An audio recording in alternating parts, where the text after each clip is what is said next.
Praise the Lord. அல்லேலூயா அல்லேலூயா. என்னுடைய பெயர் ஜெயக்குமார். நான் வந்து வெள்ளிச்சந்தை பகுதியிலிருந்து வந்திருக்கிறேன். அதாவது கிதியோன் இன்டர்நேஷனல் நம்முடைய நாகர்கோவில், அதாவது கன்னியாகுமரியில் மட்டும் 5 கேம்புகள் உண்டு. அதில் எங்களுடைய கேம்ப் ஈஸ்ட் கேம்ப். அதில் இருந்து நானும் வந்திருக்கிறேன், என்னோட பையன் வந்திருக்கிறான், எங்களுடைய வில்சன் பிரதர் ஒருத்தர் வந்திருக்கிறார். அவர் 5 கிராமம் பகுதியில் இருக்கிறார். அப்போ அவரையும் நாங்கள் எல்லாரும் இந்த இடத்துல ஒரு நல்ல ஊழியத்தை செய்ய எங்களுக்கு ஒரு நல்ல சிலாக்கியத்தை தந்த தேவாதி தேவனுக்கு நன்றிகளை தெரியப்படுத்தி சபையில் நாங்கள் பேசிட்டு அடுத்தபடியாக இந்த இதில் ஊழியம் செய்வதற்காக வந்திருக்கிறோம். இந்த இடத்துல நல்ல ஒரு ஊழியத்தை செய்ய எங்களுக்கு ஒரு அனுமதி தந்த பாஸ்டர் ஐயா அவர்களுக்கும் அம்மா அவர்களுக்கும் மற்றும் இடத்துல இருக்கக்கூடிய விசுவாசிகள், மூப்பர்கள், செக்ரட்டரிகள்,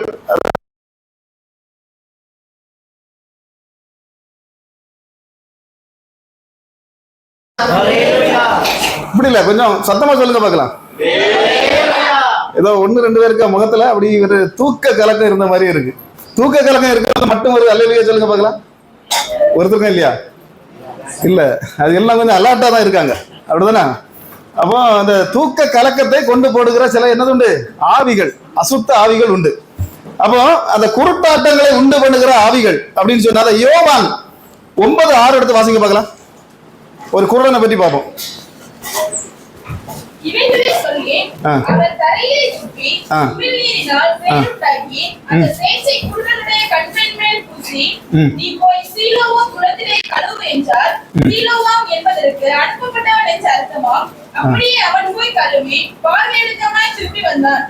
இப்போ மன்னவாரி என்ன செய்யறாரு? கொஞ்சம் துப்பி மன்னவாரி கண்ணுல தேய்க்கிறாரு. அதாவது சும்மா இருக்க நமக்கே ஒரு கொஞ்சம் மன்னவாரி கண்ணு தெரியுமா? கண்ணு தெரியாது. ஆனா ஏற்கனவே இவன் கண்ணு தெரியாதவன். இவன் கண்ணுல என்னத்தை வாரி தேய்க்கிறாரு? கொஞ்சம் மண்ணை வாரி சேர வாரி ஆண்டவர் தேய்க்கிறார். அப்போ தேய்ச்சிட்டு சொன்ன வார்த்தை வேற ஒண்ணும் இல்லை, இந்த சீலவும் குளத்துல போய் நீ அதை கழுவுடா அப்படிங்கிறாரு. பாருங்க, அதை கழுவுக்காம போகும்போது பாக்குறவங்க நினைச்ச மாதிரி பைத்தியக்காரனாடான்னு கேட்டிருப்பான். அல்லேலூயா. நீ லூசு, ஒன்னாவதே உனக்கு என்ன தெரியாது? கண்ணு தெரியாது. நீ இறங்கி போக படிக்க ஒன்னா அடுத்த பாத்தீங்கன்னா அந்த குளம் வேற நீ தப்பி தப்பி தப்பி தப்பி அது சாபத்தான் அப்படின்னு இந்த அசுத்த மண்ணும் அந்தகார சக்திகளும் பேசியிருக்கோம். ஆனா அவன் சொல்லியிருப்பான் ஒரு பதில் எப்படின்னா, என் கண்ணுல மண்ணை வாரி தேய்ச்சது ஒன்னும் பஞ்சாயத்து பிரசிடண்ட் இல்ல, ஒரு எம்பி இல்ல, ஒரு எம்எல்ஏ இல்ல, என் கண்ணுல மண்ணை வாரி தேய்ச்சது அந்த இயேசுவா இருந்தா நான் தப்பி நடந்தனோ அந்த இடத்துல நிமிர்ந்து நடப்பேன். அல்லேலூயா. எந்த இடத்துல நான் குருடனா அலைஞ்சனோ அந்த இடத்துல நான் கண் திறந்து நடப்பேன். எந்த இடத்துல நான் கஷ்டப்பட்டனோ அந்த இடத்துல நான் நிமிர்ந்து நடப்பேன். எந்த இடத்துல வேதனைப்பட்டனோ அந்த இடத்துல நான் சந்தோஷப்பட்டு நடப்பேன். இன்னைக்கு நான் சொல்றேன் பிரதர், இந்த இடத்துல யாராவது நான் அந்த குருடன் கஷ்டமான நிலைமையில என் வாழ்க்கை மண் விழுந்து போயிருக்கேன்னு நீங்க வந்திருக்கலாம்.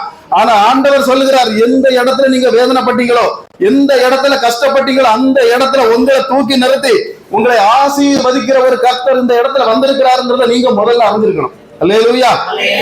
அப்போ பாருங்க, எந்த இடத்துல நாங்க எல்லாம் நான் போகணும், ஒரு 2003 பிரசங்கம் பண்ணதுக்கு அந்த டைம்ல நான் சொல்லுவேன், சந்தோஷமா இருக்கிறவங்க ஒரு அல்லேலூயா சொல்லுங்க பார்க்கலாம் அப்படின்னு சொல்றது வழக்கம். ஆனா ஆண்டவர் சொன்னார் 2024 வருஷத்துல அந்த வார்த்தையை நீ சொல்லக்கூடாது. அல்லேலூயா.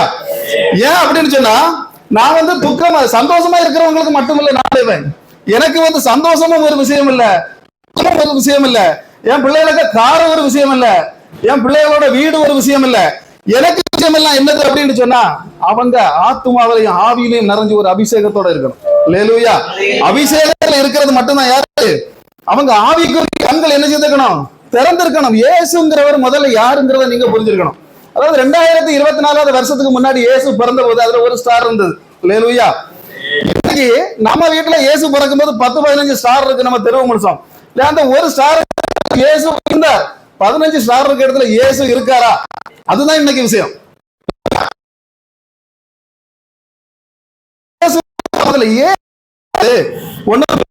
பண்ணக்கூடிய ஒரு பிசினஸ் இல்ல இயேசு. அல்லேலூயா. இன்னைக்கு பாருங்க, கிறிஸ்துமஸ்லயே இல்ல ஈஸ்டருக்கோ தூக்கி வெடிக்கிற ஒரு வெடிக்கட்டு இல்ல இயேசு. இயேசுங்கிறவர் எப்படிப்பட்டவர்? 3 உலகங்களும், பரலோகம், பாதாளம், என்ன உலகம் இது? பூலோகம். இந்த 3 உலகமுமே முழங்கால் மடக்குகிற ஒருத்தர் உண்டு அப்படின்னு சொன்னா நான் பிரசங்கிக்கிறத இயேசுவை தவிர வேற யாருமே கிடையாது. அல்லேலூயா. இன்னைக்கு பாருங்க, 2023 வருஷம் வரைக்கும் இந்த வேதாகமத்தை நீங்க எப்படி வாசிங்கிறது எனக்கு தெரியாது. இன்னைக்கு நான் கேட்கிறேன், வேதாகமத்தை வாசிச்சவங்க எத்தனை பேர் இருக்கீங்க இந்த இடத்துல? கை தூக்குங்க பார்க்கலாம். முழுவதும் ஒரு தடவையாவது நான் வாசிட்டேன் பிரதர்னு சொல்றவங்க உண்மை அப்படின்னு சொன்னா, வேதாகமத்தை வாசிக்கிறது 5 தடவை வாசித்தா போதும், உங்களுக்கு அதுக்கப்புறம் தான் புரியவே ஆரம்பிக்கும். அல்லேலூயா. வேதாகமங்கிறது சாதாரண மட்டும் பண்ணி ஏதோ ஒரு கதை புஸ்தகம் இல்ல, எடுத்து வாசம்னா டியூப்லைட் வெளிச்சத்திலேயோ ஒரு சாதாரண ஒரு அதாவது இந்த சாதாரண ஒரு பல்பு வெளிச்சத்திலேயோ புரியக்கூடிய ஒரு காரியம் இல்ல வேதாகமங்கிறது. முதல்ல 5 தடவை அதை வாசித்தா தான் முதல்ல புரியும். 10 தடவை நீங்க வாசிறீங்கன்னா எங்களை விட அதிகமாக நீங்க பிரசங்கம் பண்ண முடியும். அல்லேலூயா. அதனால இந்த பைபிளை வந்து நீங்க இவ்வளவு நாள நீங்க ஒருவேளை வேதாகமத்தை வாசிக்கலாம், இன்று முதல் உங்களை வேதாகமம் வாசிக்க தொடங்கணும். அல்லேலூயா. எத்தனை பேர் சரின்னு சொல்றீங்க? கரங்களை நல்லா ஆண்டவருக்கு நேரம் தட்டுங்க பார்க்கலாம். வேதாகமத்துக்கு சக்தி எப்படி இருக்கும் அப்படின்னு கேட்டீங்கன்னா, நேற்று ராத்திரி 7 மணிக்கு நீர் என்கிட்ட பேசும்போது என் வீட்டுல இருந்த ஊழியக்காரன் குணமான ஆண்டவரேன்னு ஒருத்தர் சாட்சி சொல்ற அளவுல இருந்தாருன்னா, இன்னைக்கு இந்த சர்ச்சை விட்டு இறங்கி போறதுக்கு முன்ன உங்க வீட்டுக்குள்ள இருக்க சுகம் இல்லாம யார் இருந்தாலும் எழும்பி இருப்பாங்கிறத நான் இந்த இடத்துல சொல்லிக்க ஆசைப்படுறேன். அல்லேலூயா. இந்த இடத்துல உங்களுக்கு ஏதாவது ஒரு வேதனை நான் இங்க வந்திருக்கிறேன், கஷ்டத்தோட வந்திருக்கிறேன், என் புருஷன் என்ன நெருக்கிறாரே பிரதர், நோ, ஆண்டவர் சொல்றாரு எல்லா நெருக்கத்துக்கும் ஒரு முடிவு கட்டி இந்த சபையில ஆசீர்வாதம் போட்டு வீட்டுக்கு போறதுக்கு முன்னாடி ஆசீர்வாதங்களை நான் தருவேன்னு வாக்கு கொடுக்கிறார். அல்லேலூயா. நம்புறவங்க மட்டும் இந்த பரத்துக்கு நேராக 2 கரங்களை தட்டுங்க பார்க்கலாம். இன்னைக்கு பாருங்க, வேத வசனத்தை சங்கீதத்தை வாசகத்தை எல்லாரும் எழுப்பி நிற்கிறீங்க, அப்படிதானே? இது என்ன பாஸ்டருக்கு மேல உள்ள ஒரு வெகுமானம் கொண்டு இல்லை. நான் அதிகமான பேர் பாஸ்டர் மேல போகும்போது திட்டிட்டு தான் போவாங்க, நமக்கு தெரியும். ஆனா பாருங்க, பிரசங்கிக்கும் திட்டுவாங்க. ஆனா நான் என்ன சொல்றேன்னா, ஒரு அதாவது சங்கீதம் எடுக்கும் போது நம்ம வாசிக்கும் போது எளிமையில வாசிக்கணும், அந்த வசனத்துக்கு மேல உண்டு. அல்லேலூயா. உண்டா இல்லையா? பாருங்க, வசனத்தை சொல்லும் போது என்ன சொல்லணும் அப்படிங்கிறது, அதாவது நெகேமியா 8:6 எடுத்து ஒரு நாள் வாசிங்க பார்க்கலாம்.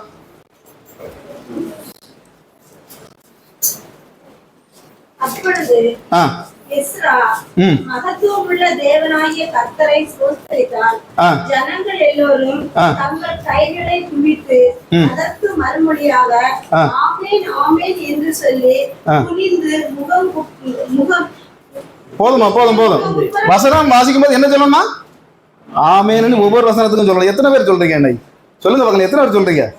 ஒரு வசனம் கேட்டவனா, இன்னைக்கு சிலவங்க வசனம் கேட்டா ஒரு நல்ல வாக்குத்தத்த வசனத்தை பாஸ்டர் பேசினாருன்னா இது எனக்கு தான் சொல்லுவாங்க. ஒரு கொஞ்சம் குத்துற மாதிரி ஒரு வசனம் பேசினா இது பக்கத்துல இருக்கவளுக்கு, அப்படிதானே? அடுத்தவளுக்கு எடுத்துக்காட்டி இது அந்த அக்காளுக்கு தான் இந்த வசனம். அல்லேலூயா. இன்னைக்கு பாருங்க, இது இல்ல. இன்னைக்கு எப்படி சொன்னா பாருங்க, நல்ல வசனம் வரும்போது எனக்கு தான் ஏற்றுக்கொள்றது, மற்ற வசனங்கள் வரும்போது ஃபேன் எப்படி கறங்குது, கிளாக்கு எத்தனை தடவை அப்படி கறங்கிட்டு இந்த செவ்வறு இடிஞ்சு நம்ம மேல விழுந்துருமா, இப்படி எல்லாம் அப்படி எதையோ பார்த்துக்கிட்டு இருக்கக்கூடாது. இன்னைக்கு பாருங்க, அந்த 31,101 வசனங்களுக்குள்ள இருக்கு. இந்த வசனம் எல்லாமே எனக்கு தாங்கிற வெளிப்பாடு என்னைக்கு உனக்கு வருது, அன்னைக்கு நீங்க இந்த குடும்பத்தை எழுப்பி நிற்க முடியும், சபையில எழுப்பி நிற்க முடியும், உங்க குடும்பங்கள் தலைமுறைகள் உயரும். அல்லேலூயா. அன்னைக்கு பாருங்க, சர்ச்சைக்கு வரும்போதெல்லாம் அன்னைக்கெல்லாம் பார்த்தா நான் அந்த சர்ச்சையில என்ன சொன்னேன், எனக்கு ஆண்டவர் ஞாபகப்படுத்துறது மட்டும் தான் நான் பேசுவேன். அப்ப பாருங்க, இன்னைக்கு அந்த காலங்கள்ல எல்லாம் ஆண்டவர் ஒரு சர்ச்சைக்கு வராங்க அப்படின்னு சொன்னா இந்த வேதாகமத்தை எப்படி இப்படிதான் கொண்டு வருவாங்க. பிளாஸ்டிக் பேப்பர்ல வச்சு என்ன பண்றாங்க, உள்ள வச்சுதான் கொண்டு போறாங்க. சரி, அதாவது வேதாகமத்துக்குன்னு ஒரு மதிப்பு உண்டு. பாருங்க, திருநெல்வேலியில இருந்து ஒரு குடும்பம் ஒரு டூருக்கு கிளம்பிச்சு.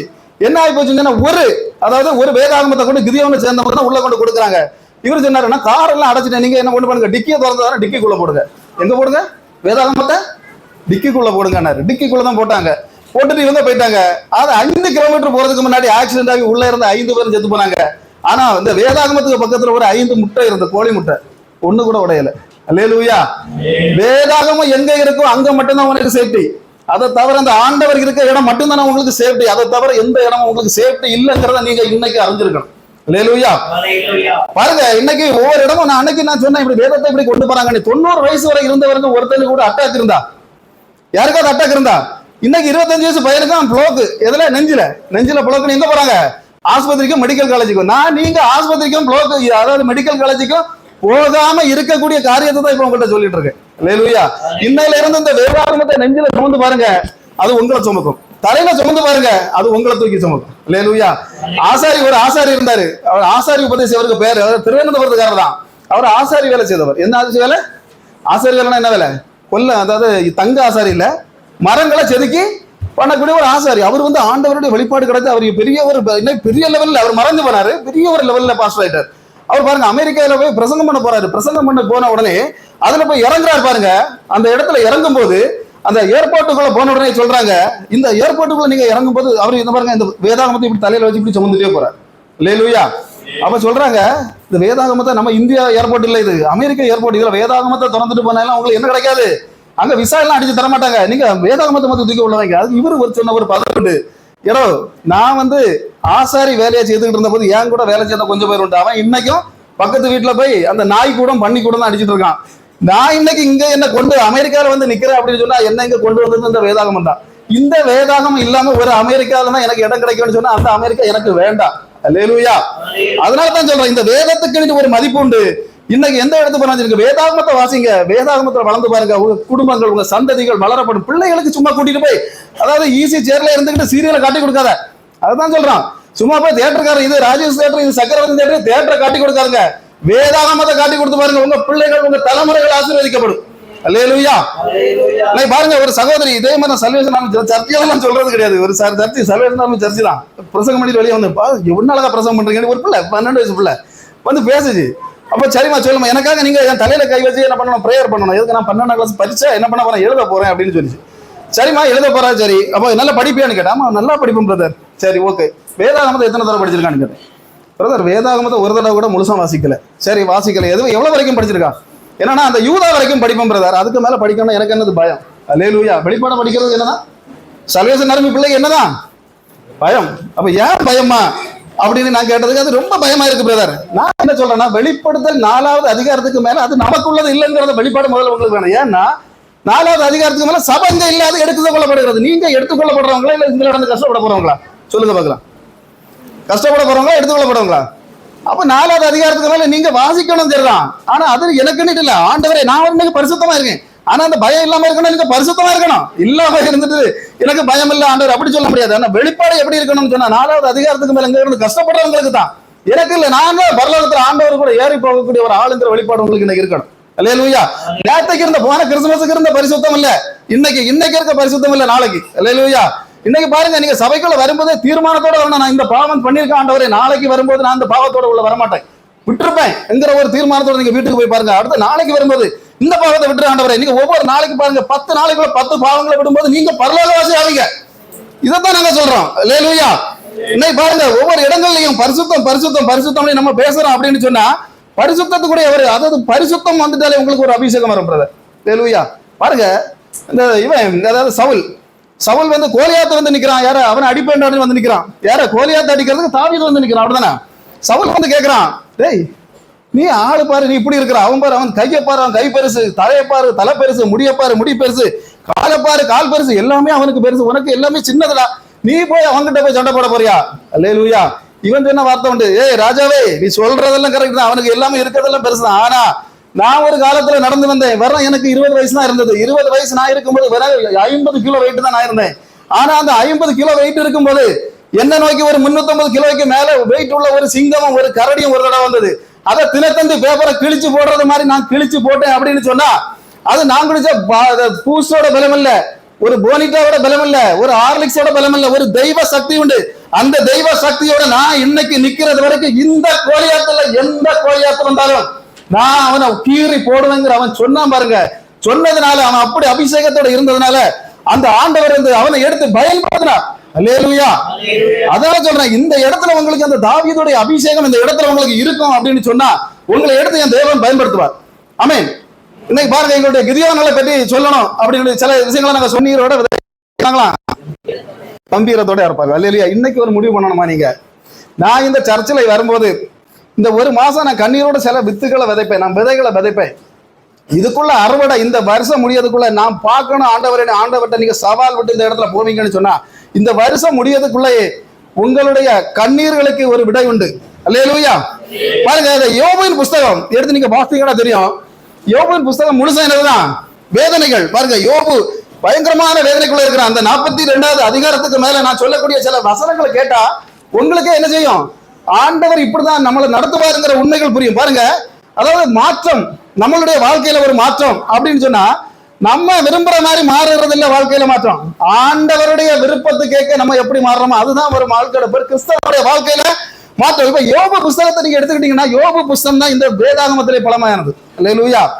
பாருங்க, நாங்க பைபிள் காலேஜ்ல படிக்கும்போது எங்களுக்கு சொல்லி கொடுப்போம் எப்படின்னா, வேதாகமத்திலேயே ஆதியாகமம் வந்து மனிதனை மண்ணு கொண்டு எடுத்து உருவாக்கினார், மனிதன் பறந்தான். அதனால தான் ஆதியாகமம் முதல்ல வந்திருக்கிறே தவிர தூதர்கள் தொடக்கம் பூமியின் தொடக்கம் எல்லா பாதாளங்கள் பரலோகம் எல்லாம் தெளிவா சொல்லப்பட்டிருக்கிறது எதுனா யோபு புஸ்தகத்துல.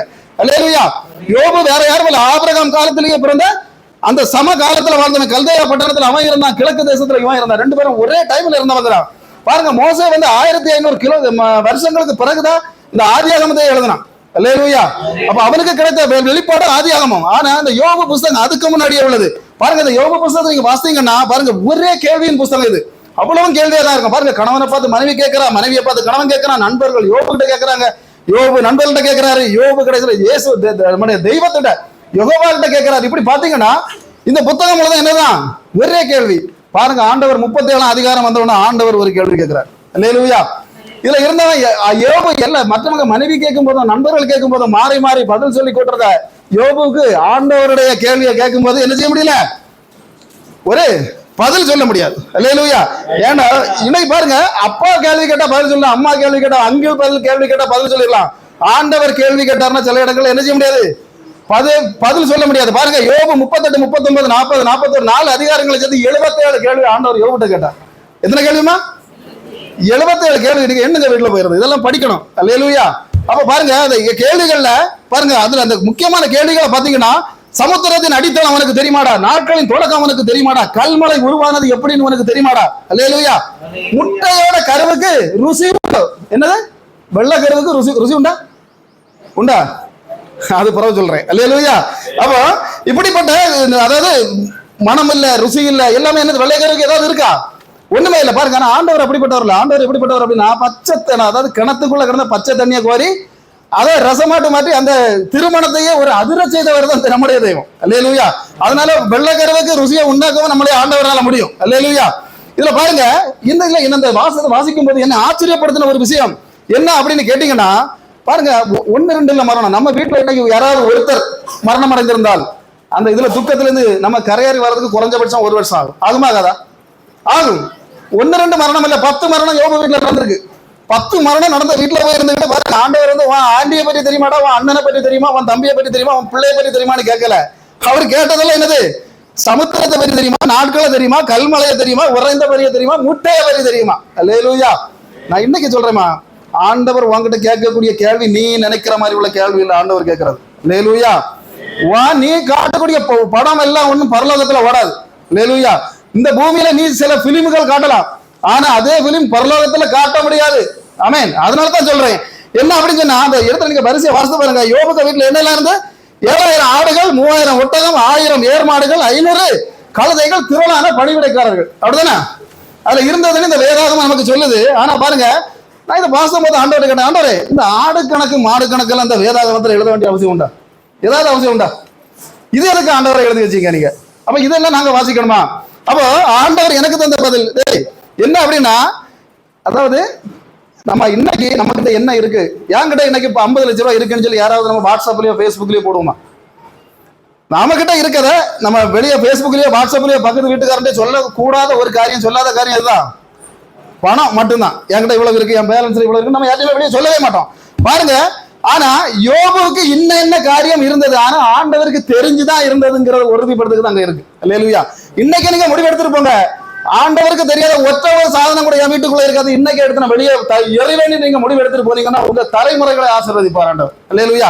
சும்மா அடுத்தவனை குத்தி, அடுத்தவனுடைய பைக்கா வர சரண்டி அந்த எல்லைக்கல்ல பிடுங்கி மாத்தி அந்த பணத்தை எல்லாம் எடுத்து மாத்தி பாருங்க, சும்மா அண்ணன் தம்பிக்கு மேல அங்க இருந்து அப்படியே இறங்கி போறது, வீட்டுல போய் படுக்கிறது, காலையில எழுப்பி பள்ளி கூட தேய்க்காம தம்பிக்கு எதிராக கேஸ் கொடுக்க போறது. அல்லேலூயா. இந்த மாதிரிப்பட்ட காரியங்கள் எல்லாம் இருக்கிறதுனாலதான் என்னது, ஆண்டவருடைய ஆசீர்வாதம் நமக்குள்ள தங்க முடியாது. ஆமென்.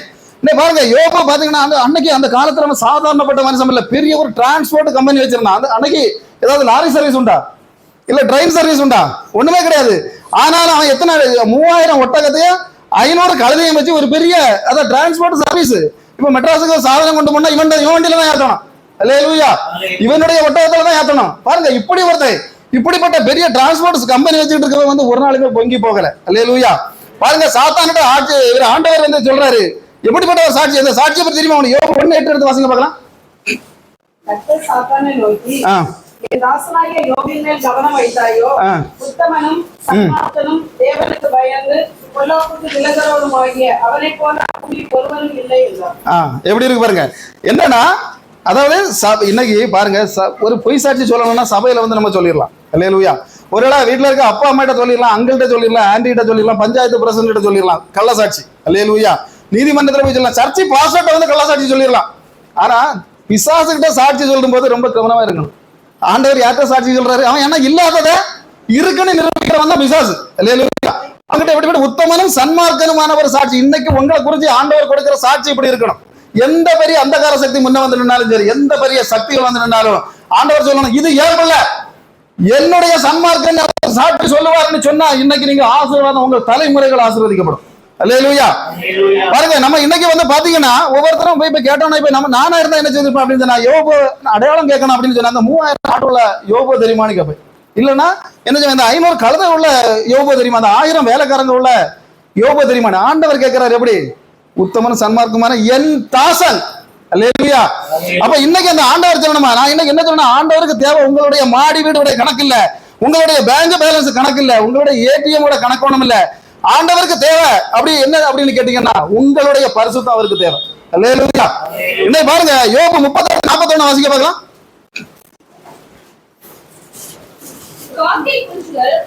தேவனை நோக்கி கூப்பிட்டு ஆகாரம் இல்லாமல் பறந்து அலைகிற போது அவைகளுக்கு இரையை சவதரித்து கொடுக்கிறவன் யார்? என்ன கொடுக்கிறாரு? இப்போ யோபுக்கு வீட்டுல ஆடுகளுக்கு அதாவது புல் வைப்பாங்க, மாடுகளுக்கு புல் வைப்பாங்க, வைக்கல் வைப்பாங்க, எல்லாமே உண்டு. ஆனா ஒரு நாள் என்ன செய்ய மாட்டாங்க, அந்த காக்காய்க்கு என்ன வைக்க மாட்டாங்க, இறை வைக்க மாட்டாங்க. இன்னைக்கு நான் கேட்கிறேன் பிரதர், இன்னைக்கு ஒருவேளை நீங்க நாய்க்கு சோறு வச்சுட்டு வந்திருக்கலாம், இல்ல பூனைக்கு ஏதாவது வச்சுட்டு வந்திருக்கலாம், ஆட்டுக்கு ஏதாவது புல்ல குறைச்சு போட்டு வந்துருக்கலாம். இன்னைக்கு காக்காய்க்கு இறை வச்சுட்டு வந்தவங்க எத்தனை பேர்? கை தூங்க பார்க்கலாம். காக்காய்க்கு இறை வச்சுட்டு வந்தீங்களா? அல்லேலூயா. வாழ்த்துக்கள். இவங்களுக்கு பரலோக ராஜ்யம் உடனே திறக்கப்படும். ஆமென். காக்கைக்கு என்ன வச்சுட்டு வந்திருக்காங்க, அது என்ன திட்டத்துல வச்சாங்கன்னு தெரியாது, ஆனா ஒரு மனசு இருந்திருக்கு. ஆனா பாருங்க, ஆண்டவர் இவர்கிட்ட கேட்கிறாரு, நீ பெரிய ஆவன் தானே, அதாவது பெரிய தனவான் தானே, நீ பெரிய ஐஸ்வர்யம் தானே, ஆனா உன் வீட்டு பக்கத்துலயோ இல்ல இந்த வெள்ளிச்சந்த பக்கத்துலயோ ஏதாவது நாகர்கோவில் பக்கத்துலயோ ஏதாவது ஒரு மரப்பந்துக்குள்ள இருந்து சாப்பாடு இல்லையான்னு அழுகிற ஏதாவது காக்கை குஞ்சுக்கு நீ இற வச்சிருக்கிறியா? ஆனாலும் அந்த காக்கைக்கு ஒரு நிறம் இல்லாத, ஒரு மனம் இல்லாத, ஒரு குணம் இல்லாத ஒரு காக்கையோட பசியை அறிஞ்சிருக்கிறன்னா, இன்னைக்கு இந்த இடத்துல இருந்து வேறு பிடிக்கப்பட்டு சர்ச்சுக்குள்ள வந்து என்ன ஆராதிக்க வந்திருக்க வருதுன்னா சும்மா விடுவேனா? நம்ம ஒரு காக்கா குஞ்சுக்கு கொடுக்க எனக்கு தெரிந்த எனக்கு என்ன ஆராதிக்கிற பிள்ளைகளுக்கு கொடுக்க தெரியாதா? அதைத்தான் அந்த ஆண்டவர் கேட்கிறார். அல்லேலூயா. இன்னைக்கு பாருங்க, அந்த இடத்துல பாத்தீங்கன்னா பாருங்க, ஒவ்வொரு நாள் அந்த ஆதியாகமம் 14 எடுத்த உடனே அவன் ஒரு சவால் விடுறான் பாருங்க. ஒரு தூதன், அதாவது 99 வயசான ஒரு கிழவனையும் 89 வயசான ஒரு கிழவியும் பார்த்து ஒரு சவால் விடுறான். கர்த்தரால் ஆகாத காரியம் வந்து உண்டோ? இன்னைக்கு இந்த சபையில இந்த கிரியோன்ல வந்து ஜெயக்குமார் ஒரு சவால் விடுறேன், கர்த்தரால் ஆகாத காரியம் வந்து உண்டோ? இன்னைக்கு நீ வேதனையில வந்திருக்கிறியா சகோதரி, கஷ்டத்துல வந்திருக்கிறியா, துக்கத்துல வந்திருக்கிறியா? ஆண்டவர் சொல்றாரு, என்னால் ஆகாத காரியம் வந்து உண்டோ? அடுத்த வருஷம் இதே நேரத்துல நீங்க வாரத்துக்கு முன்னாடி, ஆமென், நான் இந்த இடத்துல இனி வரைக்கும் பிரசங்கம் பண்ண வாரத்துக்கு முன்னாடி உங்க நிலைமைகள் மாறும். அல்லேலூயா. ஆண்டவர் உங்களுக்கு வாக்கு கொடுக்கிறார். ஆமென். அதனால சாத்தானுடைய திட்டம், சாத்தான் வந்து பயங்கரமா திட்டம் போடுவான் பாருங்க. சாத்தான் வந்து எல்லாத்தையும் கொண்டான், அப்படிதானே? ஆனா பாருங்க, சாத்தானுடைய திட்டம் என்னது? யோபுக்கு வீட்டுல போய் 10 ஆடையோ 10 மாடையோ 10 கோழியோ கொல்றது இல்ல சாத்தானுடைய திட்டம். அவன் யார், எப்படிப்பட்டவன்? அவன் இயேசு கிட்ட சொன்னான். எப்படி சொன்னா? இந்த உலகத்துக்கே நான் அதிபதி. அவன் போய் சும்மா இப்ப உங்க வீட்டுல இருக்க 10 ஆடையோ இல்ல 2 கோழியோ கொல்றது அல்ல அவனுக்கு திட்டம். அவனுடைய திட்டம் என்ன அப்படின்னு கேட்டீங்கன்னா, ஒரே ஒரு தடவை யோபு என்ன செய்யணும்? அவன் மனைவி சொன்னது மாதிரி ஆண்டவரே இல்லடான்னு மட்டும் சொல்லிட்டானா போதும், அவ்வளவு போதும். அவன் சந்தோஷமா போயிருவான். பாத்துருங்க, அந்த ஒட்டகமும் காப்பாற்றப்பட்டிருக்கோம், கழுதையும் காப்பாற்றப்பட்டிருக்கோம், அதுல இருந்த என்னென்ன காரியங்கள் உண்டோ எல்லாமே காப்பாற்றப்பட்டிருக்கோம். இவனுடைய பிள்ளைகளும் காப்பாற்றப்பட்டிருப்பாங்க. ஒருத்தர் கூட அவன் கொல்ல மாட்டான். இந்த ஒரு வார்த்தை வந்து சொன்னா போதும் போயிருவான். பாருங்க, இன்னைக்கு என்னது சாத்தான் எதனால தான் ஆடுறான், எதுக்கு அவன் முயற்சி பண்றான் அப்படின்னு கேட்டீங்கன்னா, சாத்தான் எப்பவுமே நம்முடைய வாக்கு, நம்முடைய வாயில இருந்து வரக்கூடிய வாக்குக்காக தான் அவன் போராடுறான். அல்லேலூயா. இந்த இடத்துல பாருங்க, நீங்க இன்னைக்கு வாயில இருந்து சில வார்த்தைகள் உங்களுடைய வார்த்தைகள் வருதுன்னு சொன்னா உங்களை அதிலேயே போராடி வீழ்த்துக்கிற ஒரு சக்தி அந்த இவருக்கு உண்டு. ஆமென். இன்னைக்கு பாருங்க, என்ன ஒரு 5 நிமிஷத்துல முடிக்கலாம் அப்படின்னு ஆசைப்படுகிறேன்.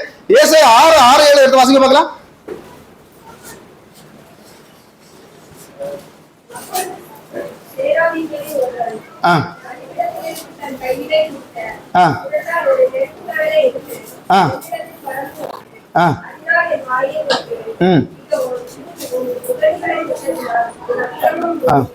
இதுல சரி, இதுல என்ன விஷயம்னா, இது புரியாது உங்களுக்கு. புரிஞ்சா? இதுல ஏதாவது புரிஞ்சா?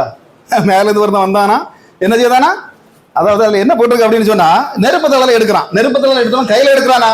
கையில எடுக்க முடியல. என்ன செய்யறான்? குரடனால எடுக்கிறான். அல்லேலூயா. குரடனா ஒரு இரும்பு குரடை தெரியும் இல்லையா? அதை வந்து இவன் அந்த தூதனுக்கு கையில கூட அந்த நெருப்பு என்ன செய்ய முடியல, தூக்க முடியல. அதை எடுத்து யாருக்கு வாயில வைக்கிறான் அப்படின்னா, ஏசாயா அந்த பக்தனுடைய வாயில வைக்கிறான் பாருங்க. அப்போ என்ன அப்படின்னா, தூதனை விட ஜெபம் பண்ணுகிற யாருக்கு சக்தி அதிகம்? இந்த ஜெபம் பண்ணுகிறவனுடைய பக்தனுடைய சக்தி என்னது அதிகம். பாருங்க, இந்த ஏசாயா வாயில வைக்கிறான் பாருங்க, அதுல வச்சுட்டு அவன் என்ன பண்றான் அப்படின்னு சொன்னா, இன்னைக்கு அது எப்ப நடக்குது அப்படின்னா, உசியா ராஜா அந்த முதல் வசனத்தை எடுத்து பாத்தீங்கன்னா தெரியும். உசியா ராஜா மரணம் அடைந்த காலத்துல பரலோகத்துல ஒரு காரியம் நடக்குது. அது என்ன காரியம் அப்படின்னு சொன்னா, தேவன் தன்னுடைய சிங்காசனத்துல இருக்கிறாரு. அதுக்கு மேல பாருங்க, இந்த சேராபீன்கள்ங்கிற வானதூதர்கள் என்ன செய்றாங்க, தேவனை சுத்தி பரிசுத்தர் பரிசுத்தர் பரிசுத்தர் அப்படியே சுத்திட்டு வந்துட்டு இருக்காங்க. அந்த இடத்துல பாருங்க, 2 செட்டைகள் இருந்தது அவனுக்கு. அவன் அந்த முகத்தை முடியிருந்தான், 2 செட்டைகளால காலில் முடியிருந்தான், 2 செட்டைகள்னால என்ன பண்ணிருந்தான், பறந்து போயிட்டு இருந்தது இந்த சேராபீன்கள். அப்படி எல்லாம் அந்த வேதாகமத்துல வரிசை நீங்க வாசிங்கன்னா தெரியும். அதுல பாருங்க, கர்த்தர் இப்ப இந்த இடத்துல இவன் எங்க இருக்கான் பாருங்க. ஏசாயா 6:5 ஒரு வார்த்தை சொல்றான். நான் அதை வாசிக்க பார்க்கலாம். அப்பொழுது நான் ஐயோ அதமானேன், நான் அசுத்த உதடுகளுள்ள மனுஷன், அசுத்த உதடுகளுள்ள ஜனங்களின் நடுவில் வாசமாயிருக்கிறவன், சேனைகளின் கர்த்தராகிய ராஜாவே கண்கள் கண்டதே என்றான். எப்படி இவன் தன்னை என்ன சொல்றானா, அசுத்த உடல். பாருங்க, ஏசாயா ஒன்னும் சாதாரண ஆளு கிடையாது, பயங்கர தீர்க்கதரிசி. அல்லேலூயா. ஆராதிக்கிறவன், அபிஷேகம் உள்ளவன். இன்னைக்கு பாருங்க, நாம கூட நம்ம பாவத்தை ஒரு நாள் ஏற்ற செய்ய மாட்டோம். நான் செய்தேனே ஆண்டவரே நம்ம ஒத்துக்கொள்ள மாட்டோம், பக்கத்துல இருக்கிற பிரச்சனை உண்டாக்குறதுன்னு நம்ம சொல்லிட்டு இருப்போம். ஆனா பாருங்க, அவன் இருந்துட்டு சொல்றான், ஆண்டவரே நான் ஒரு அசுத்த உள்ள மனிதன் அப்படின்னு அவன் ஒத்துக்கொண்ட உடனே அங்க பரலோகத்துல என்ன நடக்குது அப்படின்னா, சேராபீன்களோட வேலை என்ன நடந்துட்டு இருக்கு, ஆண்டவரை சுத்தி சுத்தி பரிசுத்தர் பரிசுத்தர்னு சொல்லிட்டு இருந்த அந்த சேராபீன் ஆண்டவர்கிட்ட போய், ஆண்டவரே என்ன இப்படி ஒரு பக்தன் ஜெபம் பண்றானா போட்டு அப்படின்னு அவர்கிட்ட ஆண்டவர்கிட்ட கூட அனுமதி கேட்கல. அல்லேலூயா. என்ன நடந்தது அப்படின்னா, அங்க இருந்து உடனே ஒரு கிட்ட நின்ன ஒரு தூதன்ட்ட கூட அந்த தூதன் நான் போயிட்டு வரேன்னு கூட சொல்லல, நேரங்க வந்துட்டான் பாருங்க. வந்து அந்த இதை எடுத்து அவனை பரிசுத்தப்படுத்தணும். எப்படி படுத்தணும், அந்த அக்கினியை எடுத்து அவன் வாயில வைக்கணும். இன்னைக்கு நான் சொல்றேன், இந்த அக்கினிகள் உங்க வாய்க்குள்ள வந்துட்டாலே உங்க வாய்கள் பரிசுத்தமா, நீங்க அடுத்தவங்களை பத்தி என்ன பண்ண மாட்டீங்க, யார்கிட்டயுமே குறைப்படுத்த மாட்டீங்க. அல்லேலூயா. இன்னைக்கு பாருங்க, அதனாலதான் சொல்றோம், ஒவ்வொரு இடமும் அந்த அதாவது அவருடைய அக்கினி என்ன செய்யணும், நம்முடைய வாய்களை வரணும். அதுக்கு என்ன பண்ணணும் அப்படின்னா, ஒவ்வொரு நாளும் ஒவ்வொரு நாளும் நாம புது புது, அதாவது பெரிய பெரிய பெரிய நம்ம நான் அப்படிப்பட்டவனாகும், நான் இப்படிப்பட்டவனாகும், இப்படியெல்லாம் நம்ம நினைக்காம ஆண்டவருடைய சன்னிதத்துல வந்திருந்து இன்னைக்கு அந்த ஏசாயா தீர்க்கதரிசி எப்படி அழுதானோ அதுபோல நம்ம அழுவோம் அப்படின்னு சொன்னா, இன்னைக்கு அதாவது உங்களை பரிசுத்தப்படுத்த, உங்க குடும்பங்களை பரிசுத்தப்படுத்த என் தேவன் போதுமானவர். அல்லேலூயா. பாருங்க, அந்த எரேமியா 18:18 மட்டும் வாசிங்க, இதோட முடிச்சிரும்.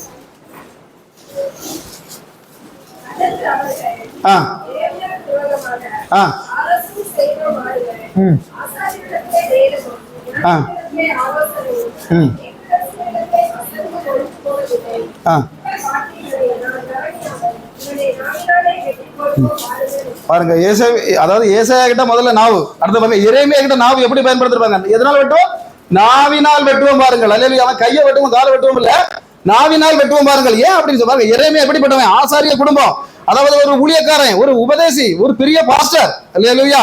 வசனத்துல பூரணம் உள்ளவன், வசனத்துல முழுசா அவனுக்கு தெரியும், பூரணம் உள்ள ஒருத்தன். பாருங்க, அவன் என்ன செய்யறான் பாருங்க, அவனை எதோட மோதுவான், அவனை நாவினால். அல்லேலூயா. இன்னைக்கு இந்த இடத்துல ஆண்டவர் என்னோட சொல்ல சொன்னது, ஒவ்வொருவருடைய நாவை சரியாக பயன்படுத்த சொல். ஆமென். சர்ச்சை முடிஞ்சு வெளியே போகும்போது பாஸ்டரை குறை சொல்லிட்டு போறது. அல்லேலூயா. பாருங்க, சர்ச்சை அதாவது அப்போஸ்தலர் 8 பார்த்தா தெரியும், ஒரு சன்னன் வந்தான். எங்க இருந்து, எத்தோப்பியா தேசத்துல 4000 கிலோமீட்டர் தாண்டி ஒரு எருசலேம் தேவாலயத்தை பார்த்து, அதுல பார்த்துட்டு இவனை ஏத்தல, இவன் வேற ஜாதிக்காரங்கனால உள்ள ஏத்ததுனால இவன் என்ன பண்றான், எசையா புத்தகத்தை எடுத்துட்டு போறான் பாருங்க. ஒரு புக் அங்க விலைக்கு வாங்குறான், விலைக்கு வாங்கி அதுக்கப்புறம் தான் பிலிப், அந்த கதையில சொல்ல நான் விரும்பல, பிலிப் அங்க வர அதுக்கு முன்னாடி இவன் இருந்தது என்ன பண்றான், ஆலயத்துக்கு தான் போயிட்டு வீட்டுக்கு போறான். ஆனா படிச்சுட்டு போறது வேதாகமம். இன்னைக்கு நாங்க ஆலயத்துல இருந்து வீட்டுக்கு போகும்போதும் பைக்ல இருந்துட்டு வேதாகமத்தை தான் படிச்சுட்டு தான் போவேன்னு சொல்றவங்க சொல்லி கை தூங்க பார்க்கலாம். வீட்டுக்கு போகும்போதும் நாங்க வேதாகமத்தை திறந்து வாசிச்சுட்டு தான் போவோம் அப்படின்னு. அல்லேலூயா. ஆனா அவன் அந்த சன்னன் அப்படி செய்யல. அந்த மந்திரி, அவன் மந்திரி, அவன் ஒரு ராணியோட மந்திரி, எத்தோப்பியா ராஜ்ய மந்திரி. பாருங்க, திரும்ப ஆலயத்துல இருந்து திரும்ப போகும்போதும் வேதாகமத்தை தான் அவன் படிச்சுட்டு போறான். அந்த நேரத்துல தான் பிலிப் அவன் சுவிசேஷம் அவன் சொல்லப்படுகிறது. அல்லேலூயா. அதனால சர்ச்சுக்கு வரமா போறோமா எப்பமா சரி, நம்ம வாயை என்ன செய்யணும், பரிசுத்தமா பயன்படுத்துங்க. அடுத்த தடவை நாங்க இங்க வரும்போது உங்க லெவல் வேறையா இருக்கு. அல்லேலூயா. இதோட அல்லேலூயா. இந்த வார்த்தைகளை கர்த்தர் தாமே பரிசுத்தப்படுத்துவார்கள். ஆமென்.